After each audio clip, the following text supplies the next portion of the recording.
Hey guys, it's Elizabeth, and yeah, I'll just start off there. So today's video is not going to be a makeup video. I've been feeling bad that I haven't done a self-help sort of video in a while. So in a while, I mean like a long time. And so I felt like doing a very like opening sort of talk discussion with you guys sort of thing. I'll just say it's my personal story of going through self-harm and depression, and yeah, and it's just going to be a shortened kind of summary. I'm not going to go into full detail of every single thing, but the reason I'm doing this is not for me. It's not to get attention or for people to say, oh my gosh, I'm so sorry, I don't want that, I don't, you know, I'm to that place to where I don't need it really. But yeah, I'm doing it for others who are going through these problems, people who don't understand depression or don't understand self-harming, just giving them a perspective of someone who's come from there and has dealt with it for years. And yeah, and I'll just say that and I'll get into the video. Just a disclaimer though, I don't think personally to me it's not, but to some people this could be. If you are a self-harmer or deal with depression, it might be triggering. I'm not going to show any images that are bad. I'm just going to show my scars, but if you are a person who's super sensitive to that, or hearing someone's story about depression or self-harming just gets to you, you might not want to watch it. But yeah, just warning in advance to anyone. So it's like, wow, where do I start? So my self-harming, the weird thing is I don't really remember quite verbatimly exactly when it started, and I know this sounds so stupid, but I remember how I got the idea to do it was talked about in class by somebody who had dealt with it. For some reason, instead of going, oh, that's so, you know, terrible, and I did think that, but instead of doing that, I thought, wow, I wonder what it feels like, which is a weird thing to think, I know, but I just thought that. And I tried it once, and I think the first time I tried it was the late freshman year or the summer before 10th grade. How old am I? It's probably 4.5, maybe 5 years ago it started. And, you know, I just did it out of curiosity to see how it felt at the beginning, because you know, I had things that were making me sad in my life and I wanted an outlet. But yeah, I don't know like the exact reason why I picked it up. It just, I heard someone talk about it and I tried it, and when I had felt sad one day, and it made me feel better. I didn't know why at the time, I didn't get it. I didn't do it that seriously the first time either, but that's how it kind of started, and it just kind of unraveled from there. The first few times I did it were not that bad at all, or were just one little cut or something, and it wasn't anything serious, I thought in the beginning, and I thought I could control it, or I didn't think it would get too out of hand really, because back then I didn't understand, I understood depression, I didn't understand self-harming, and at the time I didn't get how people could do that themselves. Now of course I get it. But yeah, that's kind of how it started, and it kind of just unspiraled from there. If you're a person who's thinking about doing it, or you're just getting devolved in it, I know everyone will say this because it's an obvious thing, but please don't do it. If you think you control it, you can't. It'll get out of hand. Yeah, it's just don't dabble in it. It's one of those things, once you start, it'll just really take control of you. So yeah, don't. But when it got more serious is probably my sophomore year or 10th grade for me. Yeah, 10th grade. I just started getting more stressed, and I did it a lot more, and it was one of those things, every time I felt sad, I felt the need to do it, because I had done, you know, I'd done it the one time I was sad, and then I was like, oh, I'm sad, I'm upset, I'll do that, make me feel better, good idea. So every time I got to be sad, it became not to where I wanted to do it. It's one of those things I had to do to feel better then. And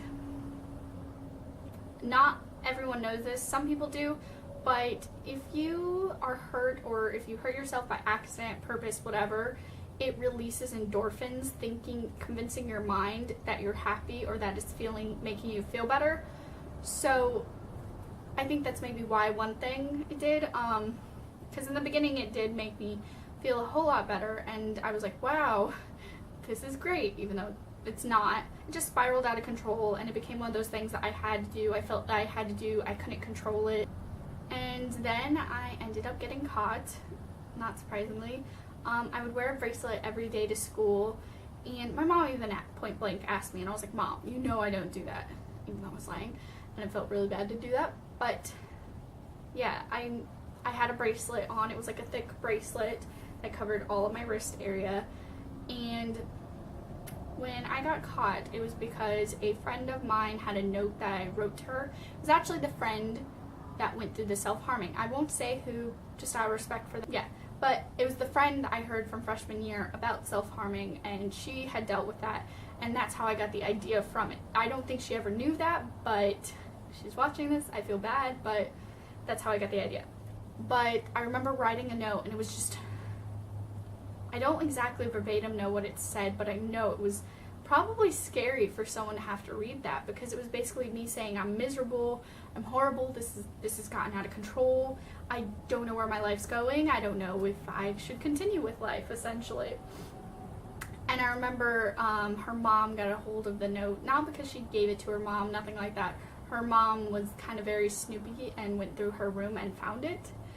And she, of course, informed the guidance counselor, and I just got called in, and I thought it was for school, honestly, because I'm not very good with school, and I thought it was for that, but it wasn't. But I came in, I of course tried to explain and be like, what's this for? And then when they were like, oh, just take off your bracelet if you have nothing to hide, you know. And unbeknownst to them, I had done it the night before, so I had fresh cuts on my hand. And of course I knew that they would know as soon as they saw it. And as soon as I did take off my bracelet, I just tried to make excuses. They knew, though, because of the note. I didn't know at the time it was because of a note, but I found out later that's why they knew. And I don't remember the whole thing. I think I was supposed to do a chorus thing later that day, and I couldn't go anymore, and I had to have my stepdad come to school, and then he had to go get my mom, who was at work, and it was just horrible. And I just felt so disappointed in myself having my mom find that out. I could tell in her eyes, just it broke her heart when she found it out. And I would like to say I quit after that, and I did. I tried.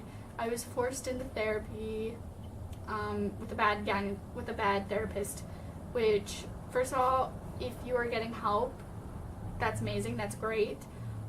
Just make sure you get a good therapist who you like and who you enjoy going to, because if you don't, then what's the point in going if it's someone who you truly, really dislike and you feel like doesn't get you or doesn't get your problems and stuff like that. So definitely try to look into it before you just pick a person to start seeing. But I picked it back up after a few months.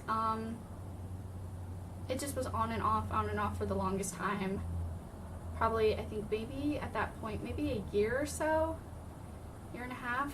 Yeah, I did it probably up until my junior year, the cutting, and then I stopped after one of the times I had gotten caught, and I stopped for a while, a lot through junior year, well, the summer before junior year, I think.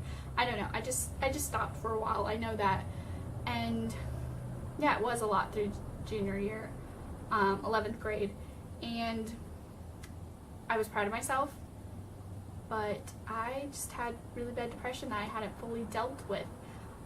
And 11th and 12th grade, definitely 12th grade, were hard years for me. 10th grade, my mom found out she, had cancer.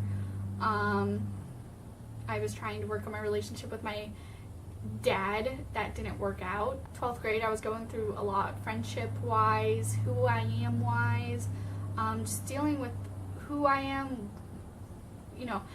12th grade was really hard for me. I kind of kept to myself that year, and I didn't really have that many friends, I would say. I had people who I talked to, who I feel bad saying this now because they probably thought we were friends, but I didn't I didn't really call that many people friends. I only had really 3 best friends that I can think of at the time. And then one of the friends, as you may know, I started having problems with at the end of the year, and it just made it really hard for me. And yeah, then I switched from cutting to burning, yeah. And I know a lot of people are probably saying, how do you make that transition to something that hurts like on a level 5 to something that hurts like level 8, 9, or a 10? And this is kind of ashamed to admit this, but I got the idea from a TV show. I'm not going to say what or from what, but I saw it, and for some reason it was very triggering to me, which is why I made a disclaimer for this at the beginning. But just seeing someone do that to themselves when at the time things were going really bad for me, and with school was really bad. I just needed a release, and that became my release. And the way I did it was I would take the back of pins, the metal pins, or a bobby pin, metal bobby pins, or the back of the metal type of pins, and I would get a lighter and I would heat it up and I would stick it on my skin until my skin burned off. And I know that sounds gross and horrible, but that's what I did to make myself feel better. And then I remember the last incident, I just had a full-on mental breakdown. I almost had to go to the hospital. It was just insane. I just get freaked out having to think back into that spot where I was at the time.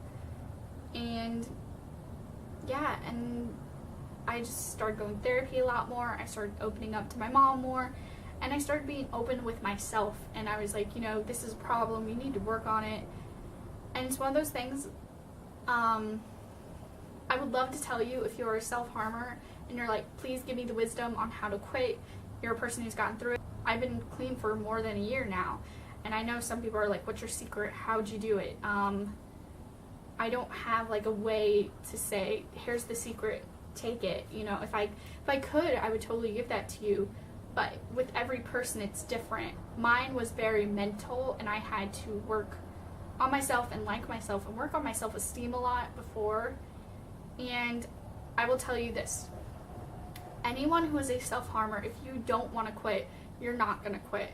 It's one of those things, you have to want it, or it's not going to work out. And I would say it's so easy, but it's one of the hardest things you have to quit from. It's like drugs. It's like, well, I want to know because I haven't been on drugs, but it's like, it's a disease, and it's something you have to work really hard at to conquer. And everyone goes about their own ways of doing it. Sorry if I'm getting like emotional, it's just weird thinking about it and where I was and how far I've come since then. I'm such more a positive person, a happy person. I'm happier with my life, my friends, my family, and I just look at everything with a full new perspective. And I used to definitely be one of those people who looked at the glass as half empty, and I'm like, what's the point? What's the point of anything? I hate this, I hate everyone. I look at it very, life is precious, and don't take advantage of it. But yeah, that's kind of my first part, the story. If this video is going to be long, I am sorry. I'll try to edit it for time, but it's one of those things, it's really hard to edit your story. So yeah. The next part is kind of where the disclaimer comes in. Part of it is I'm going to go ahead and show my scars, which is a big thing for me. I never really talk about it with anybody, but I feel like I can open up to anyone at this point about it, and if anyone asks me questions, I'm fine with it. I'm always weird though if people who I don't know just randomly come up to me like on the street wise and they comment on it. That's when I get uncomfortable, just because you don't want to go up to and admit someone and be like, hi, do you want to know how I got these? But if it's on my own terms, I feel a little bit better about it, and I feel like someone eventually, whether my channel gets big or not or whatever, I feel like someone eventually is going to ask about my scars, so I might as well get it out there myself. This is also kind of like a way to show people who are going through self-harm kind of like the after effects of what it leaves, you know. Sometimes, I'm not gonna lie, I hate having to see them. I've grown more comfortable with it, and I'm like, okay, it was part of my journey, it made me a stronger person, and it made me who I am today. But there are days sometimes where I look back and I'm like, would I take that back? I don't know. So yeah, seeing scars on someone is triggering, I would say tune out for this part of the video, but thank you for watching for this part. Yes, and we'll move on. So sorry if this isn't the best quality. I do not have a tripod, so yeah, I'll just go ahead and go like this and start from the top. These are my more faint scars. No one really comments on these ones as much. The ones that are just kind of line marks, those ones are from the cutting time period.